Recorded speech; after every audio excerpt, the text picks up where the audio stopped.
IDF का यह बहुत बड़ा बयान है ईरान हमले के बाद, जहां चंद घंटों के अंदर ईरान को मिलेगा जवाब। हम किसी भी स्थिति से निपटने में सक्षम हैं, ईरानी मिसाइलों का भरपूर जवाब मिलेगा।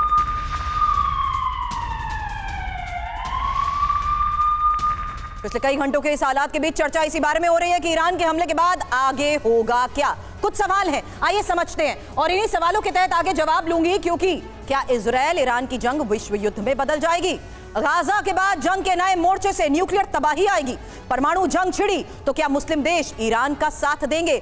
तिवारी सर, एक क्विक रिएक्शन। इन तमाम स्पेक्यूलेशंस और सवालों को जाहिर सी बात है नजरअंदाज नहीं किया जा सकता। फिर भी सबसे पहले मैं परमाणु जंग के बारे में कहना चाहूंगा। परमाणु अगर अटैक किसी ने किया तो मेरे ख्याल से कोई भी देश किसी का साथ नहीं देगा, क्योंकि परमाणु जंग अगर खिला तो ये इस देश को, पूरे विश्व को बर्बाद होने में कोई समय नहीं लगेगा। तो इस पर कोई समय नहीं दे सकता। इवन मुस्लिम देश को ईरान का सपोर्ट करना, ये एक सपोर्ट मुंह से होता है, बोलने से होता है, एक अंदर से सपोर्ट करने की बात है। तो वर्बल सपोर्ट तो सबकी तरफ से आ सकता है, लेकिन अंदर से सपोर्ट ईरान को लोग करेंगे कि नहीं करेंगे, बहुत बड़ा क्वेश्चन मार्क है। ये तो इसमें मुझे रशिया और चाइना का भी संदेह है, ये सामने आके सपोर्ट नहीं करेंगे। बिकॉज आज का जो देश में, सारे विश्व में देशों की है, उनकी आर्थिक स्थिति सबसे इंपॉर्टेंट है।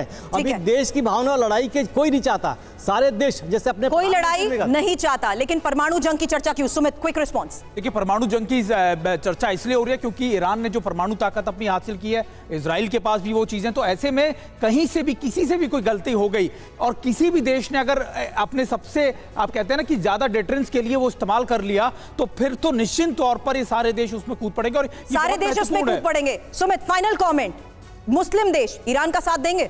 देखिए, ईरान के साथ हालांकि कई देश, सौरभ से ये फाइनल कमेंट था, फॉरेन एक्सपर्ट हमारे साथ है। शाही, ओवर टू यू। देखिए, ईरान कभी मुस्लिम देशों पे डिपेंड नहीं करता, उसने अपने एलाइज बनाए हुए हैं, रीजनल एलाइज, और वो रीजनल एलाइज उसका साथ देंगे। दूसरी बात मैं बार बार बोलना चाहता हूँ, आप लोग बार बार यूज कर रहे हैं कि ईरान के पास एटम बम बनाने का ये नहीं है, ऐसा नहीं है, ये दिस इज रॉन्ग इन्फॉर्मेशन। और ये भी नहीं कहता कि ईरान के पास एटम बम बनाने की सलाहियत है, ये मैं इसको करेक्ट करना चाहता हूँ।